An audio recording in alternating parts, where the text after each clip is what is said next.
नमस्कार, times of Swaraj में आप सबों का स्वागत है। मैं हूं संतोष सिंह और आज हम टाइम्स ऑफ स्वराज में चर्चा कर रहे हैं कि पुलिस अधिकारी सुनील कुमार जो बिहार के डीजी भी रह चुके हैं, उन्हें शिक्षा मंत्रालय की जिम्मेवारी देना मतलब क्या है? क्या वजह है कि उन्हें शिक्षा मंत्री बनाया गया है, जबकि शिक्षा मंत्री पूरी तौर पर पॉलिटिकल पोस्ट है। और अगर आप गौर करिए तो एक बार पीके शाही को छोड़ दीजिए तो विजय चौधरी नहीं तो अशोक चौधरी ये लोग रहे हैं शिक्षा मंत्री। सुनील कुमार पॉलिटिकल व्यक्ति नहीं है, प्रशासक थे, अभी भी प्रशासक की तरह ही व्यवहार भी करते हैं। तो फिर इनको मंत्री बनाने का मकसद क्या है? तो आपके जानकारी के लिए बता दें कि के पाठक और सुनील कुमार दोनों एक वर्ष से अधिक समय से साथ उत्पाद विभाग में रहे हैं। मतलब उत्पाद विभाग के मंत्री सुनील कुमार और उत्पाद विभाग के प्रधान सचिव के पाठक रहे हैं। के पाठक को पूरी आज़ादी रही है उत्पाद विभाग में भी। मंत्री बहुत कम हस्तक्षेप करते थे और मंत्री जिस मामले में हस्तक्षेप करते थे उस मामले में के पाठक भी सम्मान के साथ खड़े रहते थे।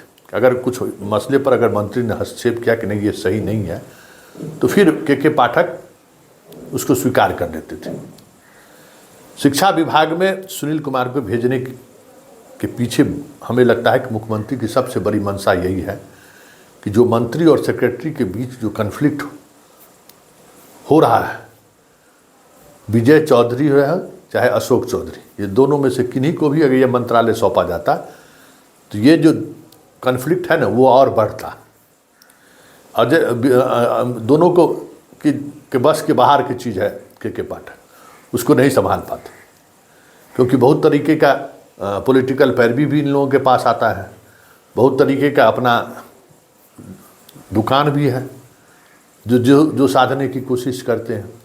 वो बस के पाठक को तो वही है कि जहाँ आप दुकान साधने की कोशिश किए कि बस वो घोड़ा की तरह जो है सो टाइट हो जाता है, अड्डू हो जाता है। वो चीज़ें सुनील कुमार के साथ नहीं होंगे।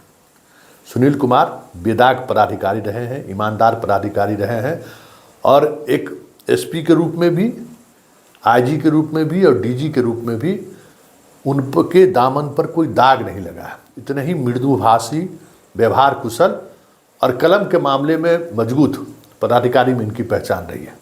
बहुत कुछ इनको हिलाया नहीं जा सकता है। लालू के ज़माना में पटना एसएसपी रहे वर्षों, लेकिन बहुत कुछ लालू इनसे स्पेस ले लेते हो ऐसा नहीं है। ये बात हम कह सकते हैं और दावे के साथ कह सकते हैं। हर किसी को ये सम्मान देते हैं, लेकिन एक लेवल के बाद अगर इनको लगता है कि नहीं ये चीज़ें अब उनके अपने गिरवान पर दाग दे सकता है तो फिर ये समझौता नहीं करते। इनकी ये पहचान रही है। इसलिए पाठक को वो आज़ादी जारी रहेगी जो आज़ादी आप देख रहे हैं, लेकिन पाठक की मनमानी जारी नहीं रहेगी। पाठक के गैर कानूनी फैसले या जो मनमर्जी में जो निर्णय लेते हैं वो सारी चीज़ें अब नहीं चलेंगी और सरकार जो आदेश करेगा उस आदेश का उनको अनुपालन करना होगा।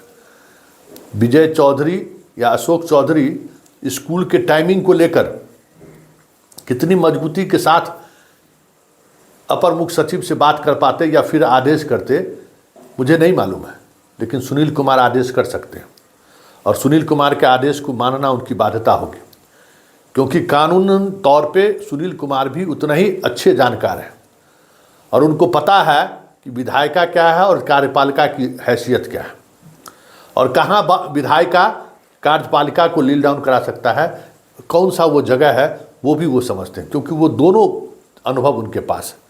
कार्यपालिका का भी अनुभव है, अब उनके पास विधायिका का भी अनुभव है। ऐसे में ये कहा जा सकता है कि के पाठक पर तो नकेल तो नहीं कह सकते हैं कस पाएंगे सुनील कुमार, लेकिन के पाठक की मनमौजी जो चल रहा है विभाग में उस पर अंकुश तो जरूर सुनील कुमार लगा देंगे, ये तय है। वैसे आने के बाद एक बात और संकेत में बता दें कि राजभवन की जो गतिविधियां हैं राजभवन जिस तरीके से बैठक को लेकर आनाकानी कर रहे हैं, जिस तरीके का पत्राचार हो रहा है, सुनील कुमार के आने के बाद राजभवन के इस तरीके के पत्राचार पर भी और इस तरीके के मनमानी निर्देश पर भी आने वाले समय में अंकुश लग जाए तो कोई बड़ी बात नहीं होगी। क्योंकि सुनील कुमार को शिक्षा मंत्रालय का जिम्मेवारी देने के पीछे वजह ही यही है कि राजनीतिक हस्तक्षेप कम से कम इस डिपार्टमेंट में हो। इसलिए न विजय चौधरी के जिम्मे गया, न अशोक चौधरी के जिम्मे गया।